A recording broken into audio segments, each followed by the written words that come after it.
It's been said before, you know, but Phil, you're just so narrow-minded. Your whole world evolves around your relationship to the God of heaven, your faith. I mean, loosen up a little bit. That's just too narrow-minded.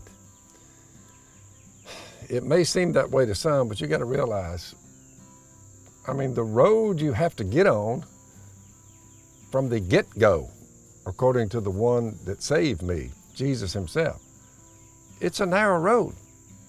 Well, a narrow road begets narrow-mindedness. So the nature of following Jesus and not veering to the right or the left to participate in sinful, ungodly behavior,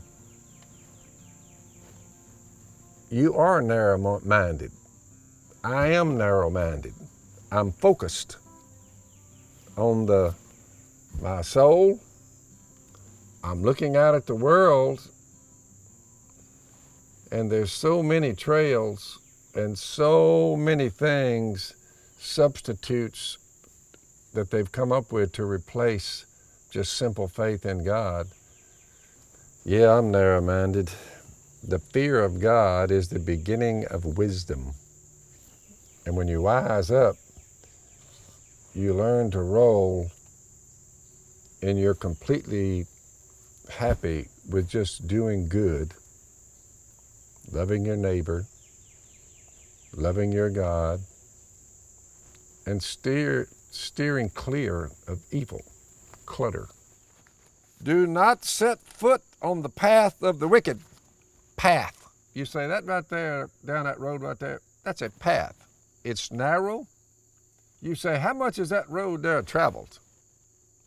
Very little. But I'm on it. I'm just sitting here. And I think of what the wisest man who ever lived, what he said. Do not set foot on the path of the wicked, or walk in the way of evil men. All kind of roads, but just get it down to two. One of them is narrow and it is straight, and the other one is wide with a lot of twists and turns. Avoid the way of the evil men. Do not travel on it. Don't get on that wide road. Stay on that narrow one right there. Turn from it and go on your way. Avoid it. This is Proverbs 4, verse 16. For they, the ones on that wide road, cannot sleep till they do evil. They can't even sleep until they do evil. They are robbed of slumber till they make someone fall. Have you noticed that when they finally get somebody and they drag up a sin on him, they hound him and hound him? They can't sleep. They're robbed of slumber till they make someone fall. We've got to bring him down. Forgiveness is not even an option with them. They eat the bread of wickedness and drink the wine of violence. Oh, it's America. This was written thousands of years ago. The path of the righteous is like the first gleam of dawn. See that sun coming up back there? It's early in the morning. The path of the righteous is like the first gleam of dawn. Woo! I'm glad I'm on this narrow road. You know why? Shining ever brighter till the full light of day. Sun will be up after a while. But the way of the wicked is like deep darkness. Listen to this. They do not know what makes them stumble. They've been taken captive. They can't sleep until they do evil. It's the path of the wicked. It's the way of evil men. You're like, but they don't know the source of what's causing them to be this way. They do not know what makes them stumble. You say, Phil, what's the problem with our culture? Their problem is they don't know what their problem is. And it goes on and on and on. Therefore, just a few little text here. The words of the one who is the narrow gate. You say, he is the gate? He is the gate. You say, man, no wonder it's narrow.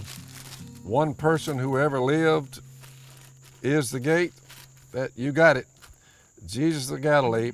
Enter through the narrow gate.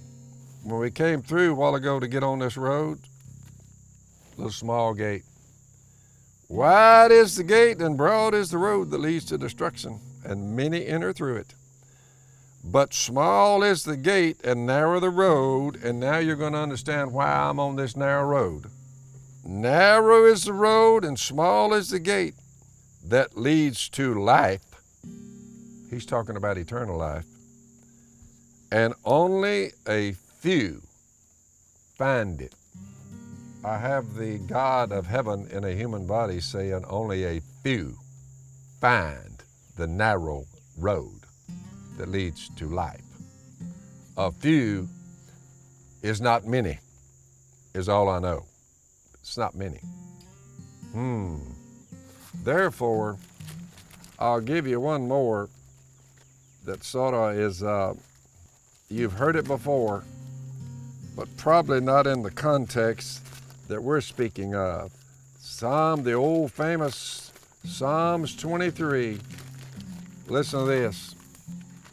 Watch this. The Lord is my shepherd. I shall lack nothing. He makes me lie down in green pastures. He leads me beside quiet waters. My life is not chaotic. It's what he's saying. I have no mental conflict in my mind. That's what he's saying. He restores my soul. Listen, he guides me in paths of righteousness. Like that road right there. It's straight, it's narrow, but it's a path in righteousness. For his name's sake. Even though I walk through the valley of the shadow of death, it's all around me, I fear no evil. For you are with me. Your rod and your staff, they comfort me. I'm not upset when I get up in the morning. I'm at peace. You prepare a table before me in the presence of my enemies. You anoint my head with oil, my cup overflows. Surely goodness and love will follow me all the days of my life, and I will dwell in the house of the Lord forever. And you're telling me you're going to get up in the morning and holler and whoop and bellyache and moan and with some kind of sign on top of your head? I've got it all figured out. Follow me. Look at me. So I'm narrow-minded for sure, but I'm thankful that I am. You should consider that narrow path. I know one thing, that this narrow-mindedness, it gives you peace of mind, that's for sure. No doubt about it. I've been on both roads, see? The wide road, now I'm on the narrow road. Narrow road, much better.